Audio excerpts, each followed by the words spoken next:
मित्रों, आपका Kumar T channel में स्वागत है। मैं आज आप सब लोगों को नक्सलवाद पर एक कहानी सुनाने जा रहा हूँ जो कि स्वरचित है। इस कहानी का शीर्षक है घुर्ची। घुर्ची यही नाम था दंतेवाड़ा की उस अनाम लड़की का, आदिवासियों की उस बस्ती में जहाँ जीवन की रोशनी तो क्या, कई बार सूरज की धूप भी मुश्किल से पहुँचती थी। घुर्ची के 14 साल के होते ही उसके जिम्मे झोपड़ी की सफाई, खाना बनाना, कपड़े धोने के अलावा दूर गांव से पानी लाने का काम भी माँ ने उसके हवाले कर दिया था। घुर्ची और उसकी माँ के अलावा उसके परिवार में एक 12 साल की छोटी बहन टिमकी और हर समय महुआ और ताड़ी पीकर गाली देने वाला एक कर्मठ बाप भी था। पानी के 2 बड़े बड़े घड़े 5 किलोमीटर की लंबी यात्रा में घुर्ची को बहुत थका देते थे, पर माँ की उठती खांसी उसे बेमन से ये सब करने को मजबूर कर देती थी। ऐसे ही किसी पानी यात्रा पर घुर्ची को ये लगा कि कोई पदचाप उसका पीछा कर रही है। आखिर उसने एक दिन देख ही लिया कि कोई नौजवान उसके पीछे है। 10-15 दिन तक यही क्रम चलता रहा। एक दिन अचानक वो नौजवान सामने से ही दिख गया। एक हल्की सी मुस्कान से नौजवान ने घुर्ची से जान पहचान करने की कोशिश की, पर घुर्ची का डर ज़्यादा मजबूत था, इसलिए बात इससे आगे नहीं बढ़ पाई। अब हर रोज़ यही सिलसिला चलने लगा, परंतु घुर्ची को अब रास्ता उतना थका देने वाला लगना बंद हो गया था। एक दिन पानी भरने को जाते समय तेज बारिश के कारण घुर्ची एक पेड़ के नीचे खड़ी हो गई। तभी वो नौजवान वहाँ आ गया। 1 घंटे की बारिश में दोनों के बीच की अजनबीपन की दीवार गिर गई। उस नौजवान का नाम बिल्टी था और उसकी उम्र 17 साल थी। अब घुर्ची को लगने लगा था कि पानी भरना कितना मनभावन काम है। घुर्ची और बिल्टी को साथ साथ चलते हुए समय के 3 महीने कब पार हो गए पता ही नहीं लगा। ऐसे ही दिनों में एक दिन बिल्टी ने घुर्ची को अपना मोबाइल दिखाया। घुर्ची उसको देखकर आश्चर्य में पड़ गई। तभी बिल्टी ने घुर्ची को एक पानी के नल को दिखाया जिसमें से पानी अपने आप निकल रहा था। घुर्ची बहुत अचंभे में पड़ गई कि उसे तो पानी लेने 5 किलोमीटर चलना पड़ता है और ये थोड़ा सा कुछ घुमाया और पानी सामने। बिल्टी अब घुर्ची को रोज बताता कि शहर में जिंदगी कितनी खूबसूरत है, सब काम मशीन से हो जाता है, पानी, बिजली, खाना, सब कुछ, पर सरकार हम लोगों को ये सब लेने से रोकती है। इस काम के लिए सरकार ने कुछ खाकी कपड़े और कुछ हरे पत्ते जैसे कपड़ों वाले राक्षस रखे हुए हैं। अब घुर्ची के कोमल मन में बिल्टी के लिए प्यार और राक्षसों के लिए नफरतें बढ़ने लगी थीं। ऐसे ही 3 महीने और बीत गए।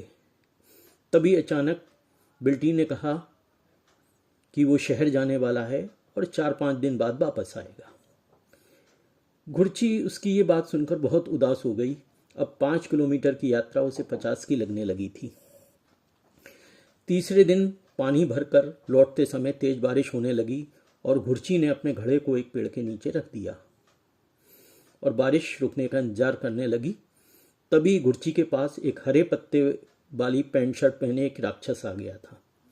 घुर्ची ने उससे बचने की बहुत कोशिश की, पर सफल नहीं हो पाई। घुर्ची की चीखें बिजली की तेज कड़कड़ाहट में दब गई थीं। पानी से भरे घड़े तो सुरक्षित थे, पर घुर्ची के तन और मन के दोनों घड़े टुकड़े टुकड़े होकर बिखर चुके थे। बस अब घुर्ची को बिल्टी के लौट आने का इंतजार था। 2 दिन के बाद बिल्टी शहर से वापस आ गया। बिल्टी अपने साथ घुर्ची के लिए बहुत सा सामान लाया था। सब कुछ देखने के बाद घुर्ची ने उससे कहा कि उसे बिंदी चूड़ी खाना नहीं चाहिए, उसे वो ठां ठां करने वाली मशीन चाहिए जिससे हरे पत्ते वाले राक्षस को मार सके। घुर्ची से सारी बात सुनने के बाद बिल्टी ने 7 दिन बाद रात के अंधेरे में घुर्ची को सूरज की नई सुबह वाली राह में डाल दिया। ये पूरे 50 लोगों का नया परिवार था, जिसमें घुर्ची जैसी ही 15-16 साल की 15 लड़कियां थीं जो बंदूक, मशीन गन और हथियारों को चलाना सीखती थीं। 3 महीने की कड़ी ट्रेनिंग के बाद घुर्ची मशीन गन और बंदूक से अचूक निशाना लगाना सीख गई थी।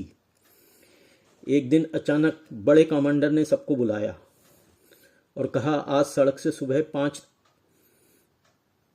बजे 3 ट्रक गुजरने वाले हैं। सब में हरे पत्तों वाले राक्षस हैं।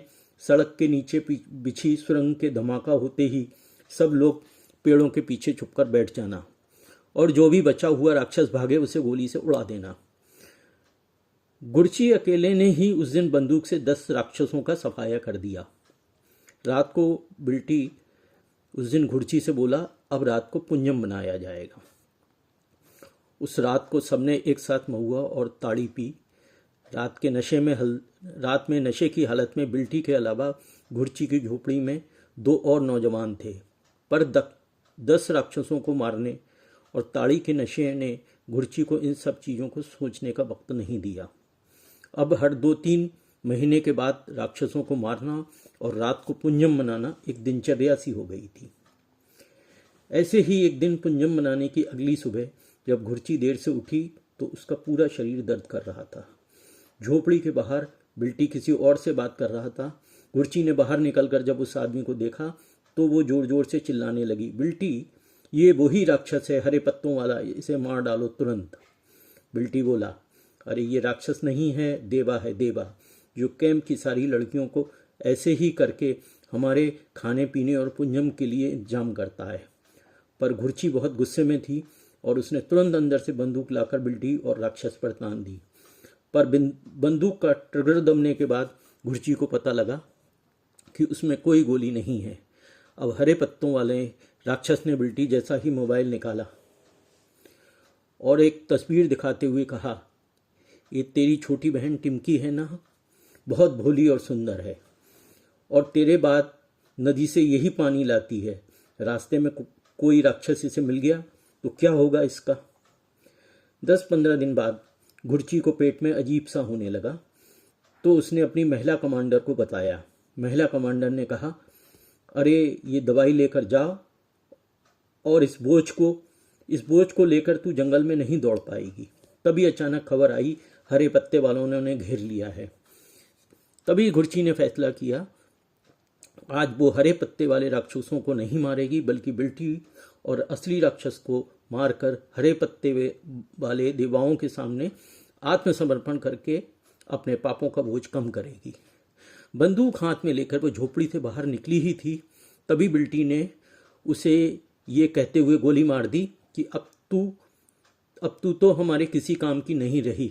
7 दिन बाद बिल्टी बिना कपड़ों वाली गोलियों से छलनी घुड़ची की तस्वीर टिमकी को दिखाने गया। देख, तेरी बहन को हरे पत्ते वाले राक्षसों ने कितनी बेरहमी से मार दिया था। तेरी बहन शेरनी थी, शेरनी। टिमकी गुस्से से उबल रही थी और बिल्टी को एक नई घुड़ची मिल गई थी। धन्यवाद।